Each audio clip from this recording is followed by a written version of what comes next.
Hi, my name's Bill Johnson. I'm an actor, a director, a writer, and glad to be here with you today. Let's talk about Texas Chainsaw Massacre Part 2.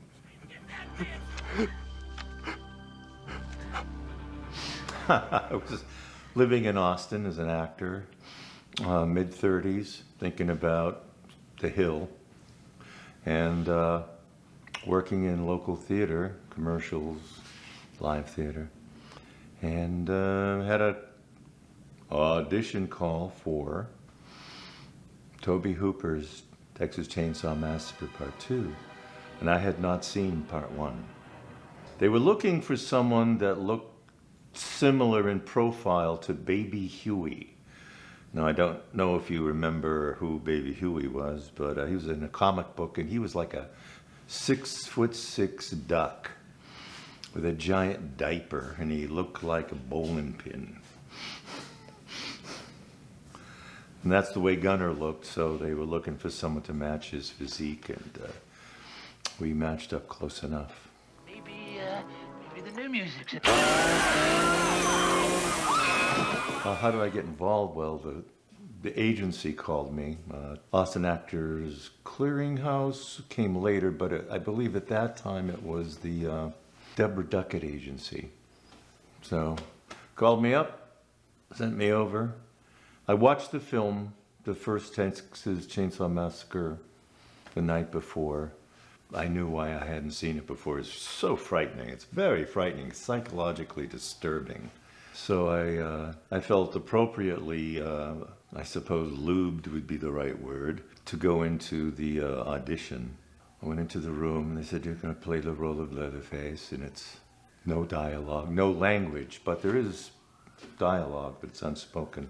And they said, this 18-inch board is your chainsaw. There is an actress, intimidate her. Action. What could I do but move in? So they were satisfied with what I did. I'd intimidate her with mostly attitude and just the corner of the board on selected shirt buttons. That's what they were looking for. So they had me come back and then audition for Kit Carson and Pat Orseth, who was the casting director at the time. And we did something similar, and Kit I may have given me some direction a little bit, but mostly just encouragement. And they liked it, and then the next up was Tobe Hooper, a filmmaker, and I agree with Richard Couris, the cinematographer on the shoot of Chainsaw 2, was that Tobe makes a very, very personal movie. And that kind of film is sort of like, Paul Masson wine. No film will be done before its time. Cannon Films had done a 3-picture deal, of which the 3rd picture had to be the sequel to the Texas Chainsaw Massacre. They had signed contracts with the theaters to exhibit the movie, that the movie would be ready and to exhibit on the screen at a specific date. And because Tobe has his own organic timeline, he previously, when he did Invaders from Mars with them, the remake, he went 20 weeks over the schedule. So they did The Ordinary usually around 10 weeks, and then he went 20 more. So we did like 3 movies. Cannon became really nervous when there wasn't enough progress according to their schedule. Because if this film was not ready by exhibition time according to the contract, they were going to have to pay some enormous penalties. Shit! So they sent their friendly representative down to the set to urge us on. You're my fave. Mosley told me a story about, he was in between takes. There's a production table where production people sit and they have the scripts and all the paraphernalia they need to, or manage the film. And so a limousine, according to Bill, says, well, it's nighttime, and this big old limousine pulls up out front, And the door flies open and out strides this really huge suit and goes over to Representative Cannon. He goes, give me a book, script. Guys are behind schedule. Thumbs through it, grabs a handful of pages. Now you're on schedule. Turns around and leaves. And that was just one of the wonderful moments that the pressure was building. It was one of the hottest summers on record. The cicadas were coming out of the crevices. The Sphinx moths were larger than ever. And Cannon Films just kept sending people to urge us along. You have to spend a lot of time carrying spears on stage and bobbing your head up and down and doing things without any words to speak. But as an actor, you want to relate. So you find ways to communicate without using words. I mean, spoken language. They're the communicative grunts. Those sorts of things. And then there are the gestures and the behavior that give a certain kind of a communicative avenue. I mean, I just come out of doing, theater in a theater program at the University of Texas, Bachelor of Fine Arts in Acting. And then I went and spent a number of years on the road touring in children's theater, and then came back in 1975 and got a job washing dishes in a restaurant run by people I knew from the drama department, and started doing theater there and auditioning for commercials and films that would come through town from Hollywood and beyond. Meeting Tobe Hooper for the first time. So this was after the audition with Kit Carson, the writer. And I think that script was brilliant. Toby enters the room and he's carrying you know how the thunderstorm off the horizon, you can hear it and you can see the clouds rolling in, the wind shifting. He comes in like that. And but it's full of electricity and creative, on the edge of the substantial and insubstantial. And he ice skates along that edge and does, triple Lutz and a double sow cow while he's directing. He has a real gift for that. Oh, he was the master. He was the one and only. He knows so much about what his equipment will do in the way that it's set up, that he knows what the actor has to do, and he directed me from off camera, which I was grateful for, because who else knew what was in his mind except him, and he knew what was in Kit's mind, so he would direct me to just the way that he needed, and really turned out great, I thought. It turned out the way he wanted it. And as far as the director's cut, the word is, Toby said, I did the director's cut. That's my movie. And it goes down smooth and it goes around just as good. Whoop, whoop. It's one of those hard-shelled peppercorns. Did I watch the original film beforehand to get a handle on the character? I tried it. I saw that this was a brilliant piece of work, that Gunnar Hansen had closed the door on this character, on that version of it. And there was just no picking it up from there. But fortunately, Kit had written a sequel that took place in a parallel dimension. It looked so much like the first one, but it was a little different. And it was funnier, which we needed some laughs, because it was a tough time going through that occasion, but I think we achieved really good results. Wait till Granddad hears about this. The script did not lend that much to the internal world of Bubba. That was one thing that gave us a sense more of who he was rather than just Leatherface. He was Bubba. And essentially, yeah, physical action. And he does this, he does that. He may be frightened or some indication of the general direction of the mood, character mood intensity of the scene. But they really, a script like that needs actors who have some experience to be able to interpret it. Because there were just too many kind of secret moves built into the dialogue that told you a lot what was going on, but it wasn't obvious. What did you bring to the table on how he reacts, moves, and carries himself? Hunger. That's what I brought to the table. And I brought the same kind of hunger that those rats brought to the table. During the dinner scene, they had a huge table laden with barbecue delights, all kinds of really high cholesterol, meaty goodness. And they had a fair amount of cockroaches and worms and crawfish, kind of crawdads. So camera's ready, up for rock and roll. Everybody's in place.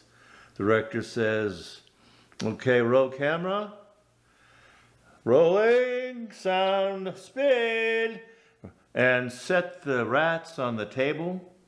The rats were set on the table. Those rats, they hit the table. They took a look. They stood up and went right over to the crawfish. And they grabbed them. They sat back on their haunches and like a giant corn on the cob.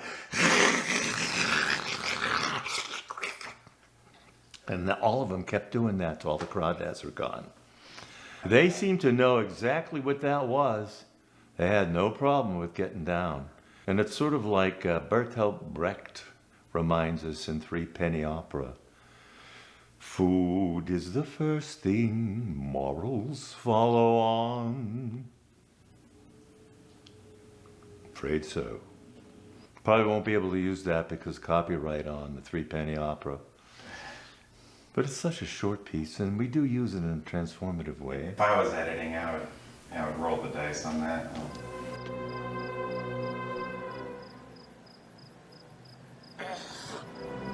So they fixed that by drawing a radius of where they wanted the rat's boundary, and they tied a black thread to their leg and they anchored it down. But I thought to myself, man, this is the exact metaphor of this family. And it's a big feast, and you're just eating all the stuff that you can. Yeah, what did Drayton say? It's a dog-eat-dog world, and some days there just ain't enough damn dog. Don't skimp on the meat. I felt like whatever I was, because Toby would kind of go through what he wanted to see, and I was in alignment with that. So it's sort of everything, you know, because he would allow me to blend my take on what he wanted to have happen. And we didn't do that many retakes. Sometimes we just did one just to cover. Caroline was up and running, and everybody. It's the ironic hilarity of the stereotype stunt double scene that you would see in a film or a minstrel show or something. Yeah, the hero is the actor is coming in and he's getting ready to fight people. Cut! He steps. A stunt double gets in, and then they beat him to death. And then cut, and they take him out and bring in the actor to then save the girl and make out with her, etc. That's sort of like what happened there. Bubba Moore stunt double was incredibly strong and could deliver physical viciousness with a nicety. He had exquisite control. So one of the reasons I didn't handle a live chainsaw was, one, they didn't want me to get injured, because if that was, it was going to be even more problems from Canon. And also they needed the working saw scenes to match the actor who was doing it, because Bob was a little wider in the shoulders, and his head was more square and blocky, where mine tends to be more ovally, not quite oval, but squished in. So Caroline was in the ice tub screaming her brains out, and Bob came in and slammed that chainsaw right dead center in that ice tub full of sodas. And they blew the gag so the steam came out, and he killed the engine. Cut! Switch, I came in, and then I had the scene with Caroline, which I would say was more like a blind date and a marriage proposal, and she didn't say no. So it was an engagement party, which made Bubba very happy. So he cranked up the old saw and did a couple of curly spins on the way out the door. They ran him hard the first 7 weeks. They did all his stuff because they needed to get that action stuff. One of the things from Canon, they were wondering, we're reading the script, we're seeing where's the monster? Where's the monster? And so Bob was the monster and I was the lover, which in juxtaposition, very Jekyll and Hyde-y, very Jekyll and Hyde. So it's perfect. I mean, inside, Bub is soft, and on the outside, he's hard and leathery, because that's what it takes to protect the family. Nobody knows.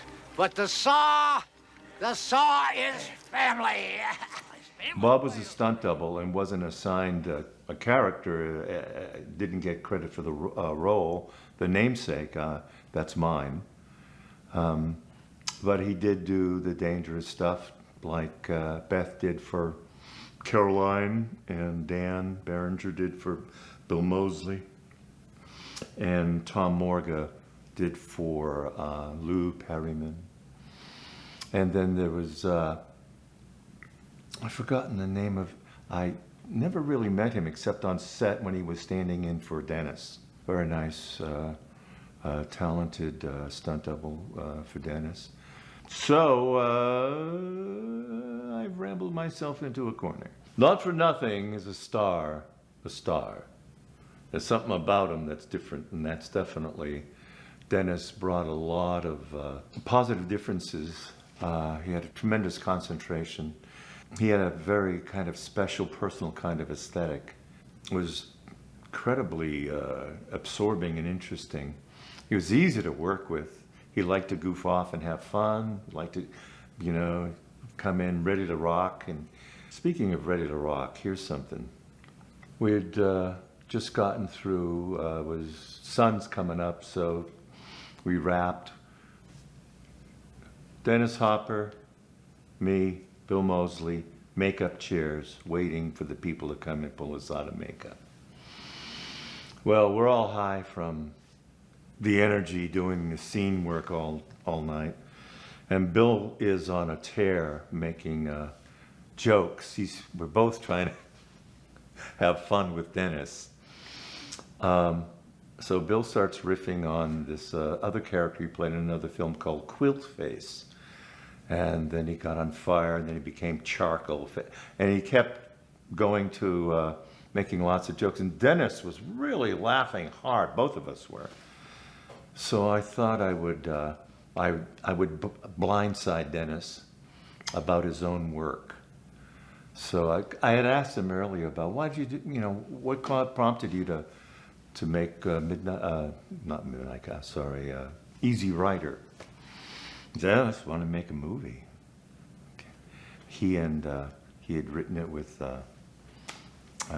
Henry Fonda's son. So Dennis is laughing very hard, and I take a line from Easy Rider, and I said, "Hey man, you can't arrest us. He's Captain America and I'm Billy," which was a line that he had when he was in jail, busted in jail.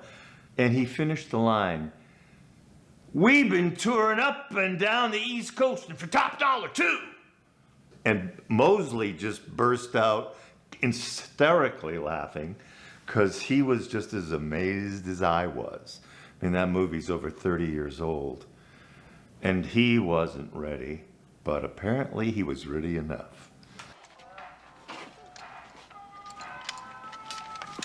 And Caroline has some interesting stories about him that they had together. And I hope you check those out. Texas Battleland was the name of this above ground kind of garish carnival site. It was there on the side of the road, just outside of Austin. Somebody had started to build an amusement park, a weird one, and they ended up stopping in the middle of it. And there were these sort of like Quonset hut structures that you were maybe, a foot or two above your head. And they were covered over with some kind of spray plastic. That's where also Chainsaw Mountain was. And that was there previously, I do believe. So they made good use of all of that stuff. I think it was all destroyed. It caught fire mysteriously. And who knows? Mysteries. The radio station that we'd see, the facade where like LG would be climbing up the stairs to go in the door, that was just like a piece of plywood that was like 20 feet high and 30 feet wide with a door driven in and windows painted on it. It was just a front, a facade. And then we jump into the interior of the radio station for a bunch of the other stuff. The radio station was also at the offices of the old Austin American Statesman building. They kept me in the air conditioning for the first 7 weeks. Kept me in my trailer, fully made up. I think he did that to Gunner, kept Gunner separated from everybody. There was a reason for that, because they didn't take off his mask, which was made out of rawhide. And it was starting to draw flies. He was drawing flies. And so that was driving him crazy. Gunner's very gregarious and community-oriented. And he likes being with his peeps. So he was getting edgy toward the end. He can't stand the heat. Get out of the damn kitchen, huh? Bill and I would cavort mostly, around the set from the trailer to to where we would be shooting. And we spent a lot of time playing gin rummy in the trailer. We filled up spiral notebooks with gin rummy scores. So we built a lot of our relationship as brothers there. Maybe it's time to just shut down. The obstacles that we faced during the production were triple-digit heat. I would say studio. They were anxious and in a hurry. They used to bring us water and then they stopped. It's not in the budget. It seemed like a weird move, but they did that for a couple of days, then they stopped because people were starting to drop, as I did myself. Oh, let me tell you about that. I got walking pneumonia. The worst case the doctor had ever seen. And this was an old doctor, so he'd been around for a while. And he asked me, "Do you want to go to the hospital?" And I thought, I'll be in trouble if I go there. So he said it'd be okay to stay at home. I fortunately had a chaise lounge that was really heavy duty, so I could set up on that and face down, and I could get a vaporizer to go up in my face to break up the stuff in my lungs. So I was essentially taking meds every 2 hours around the clock to get over this. So I was out for a week. So when I came back to the set, things had changed. It had been pretty different, and they had advanced along. I was scheduled to do that week to do the scene in the smokehouse or the butcher shop, and they put Bob there. And it worked out okay enough, I think. It's sort of the same thing. How many actors does it take to change a light bulb? All of them. Each one could do it a little bit better. Almost done. I came back and finished up the scene work. I had a lot of fun with Bill and Jim Seedow when we were shooting, because Jim was hilarious. He could tell the filthiest jokes. They were great. And we'd have a lot of fun getting ready to stay up and get ready for the scene. And it was real hard work all the time. One of the most fun times was because of the pressure, additional pressure. Cannon sent down their own choice for director for the B unit. He was very sort of a hail fellow, well met, bonhomie, bully you with his joviality kind of guy. He was very pushy, I thought. We were on the set in the radio station, and Toby was working in a rehearsal with us, and he said, "What is all that noise?" And someone came, whisper, whisper, "Oh, tell him to shut up." Then the guy leaves, and he comes back, whisper, whisper. Toby and he gets up, and his temperature has gone up by 10 degrees, and he stomps over to the door where on the other side is the noise coming from, which is Canute and his B team.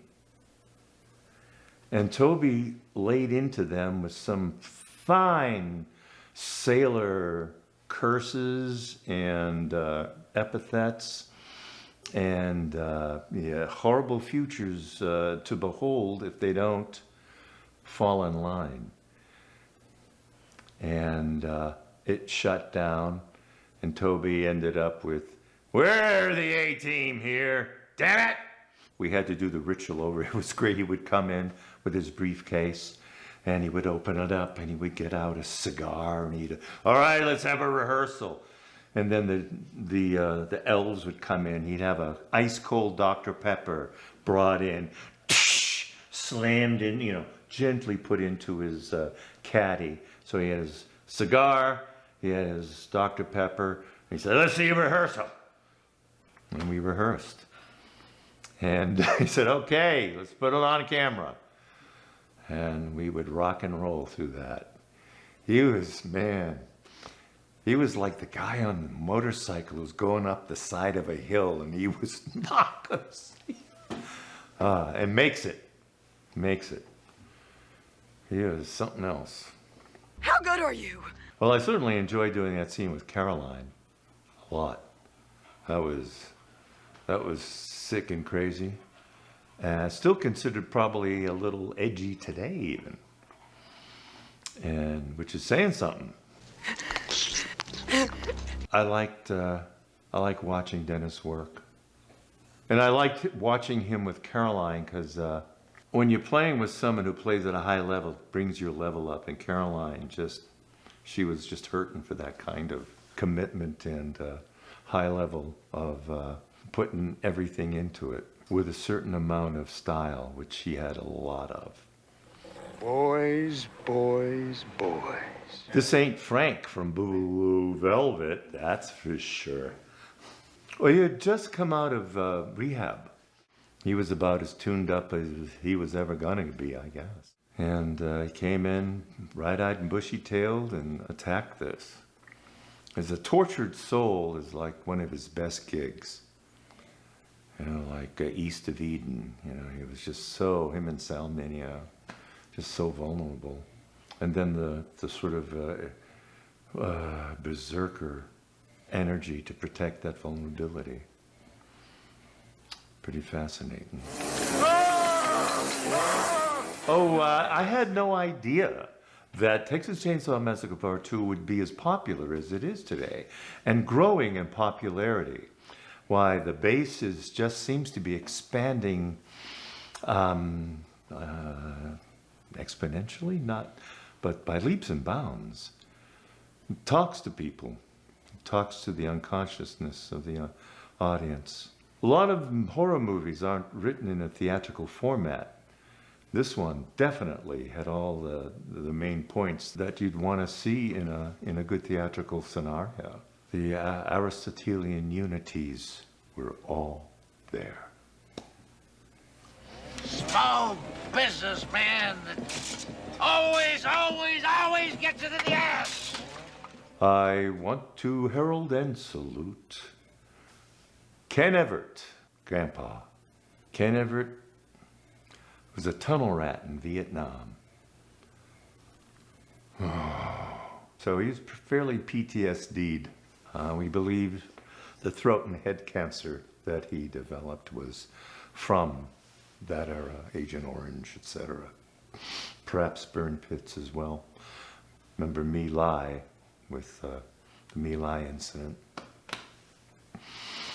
So Ken, Tom Savini sung his praises after Ken had done his work in the dinner scene. He was ancient. He was full of depth and mystery. He had a hunger. Tom was very pleased because Ken would spend 8 hours in makeup and then the rest of the 24 hours shooting. But Savini's prosthetics, were the grittiest that you could find that worked with the production. Shit. How does it feel to be part of something like the Texas Chainsaw Massacre Part 2 experience?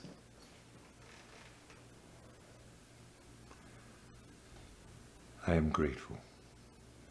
Not many actors have an opportunity like this. It's up to me to pass it on if I can. Out of the many versions of Texas Chainsaw Massacre, out of all the directors, I found the three that really, I think, two of them captured what's going on in that special world. Certainly the two movies are the ones Toby directed. And Jeff Burr directed the third one. And I believe he understood the aspect of that special world that revealed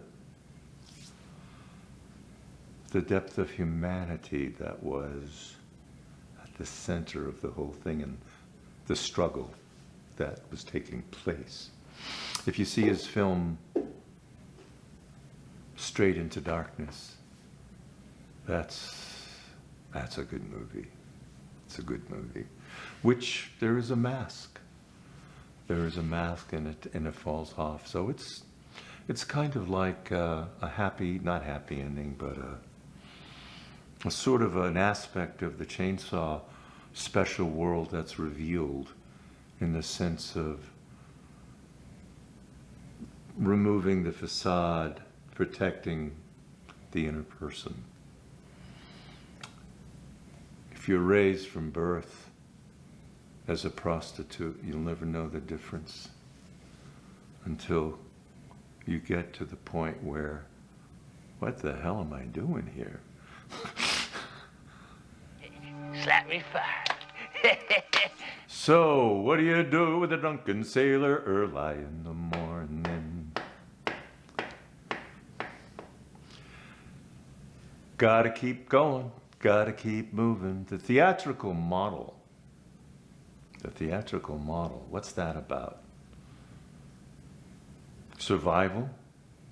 But how do you keep surviving? If things change, you gotta develop. Well, if you keep developing, what's gonna happen there?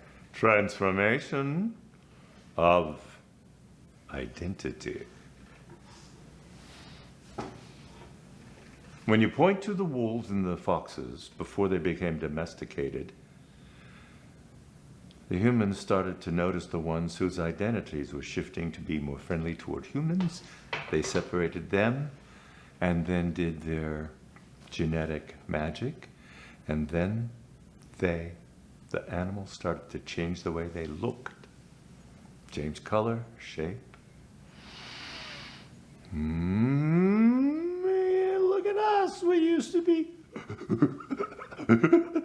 kind of folk, right? Or so it is said. And look at us now. Not that far from, but we got a chance. We have a chance.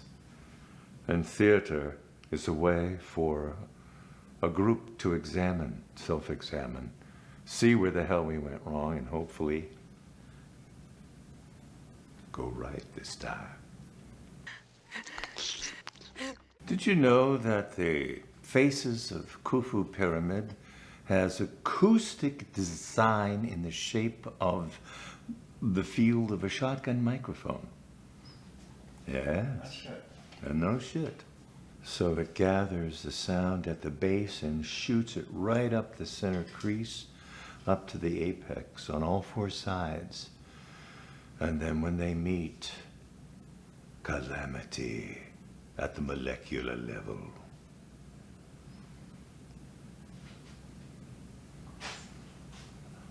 How's the volume?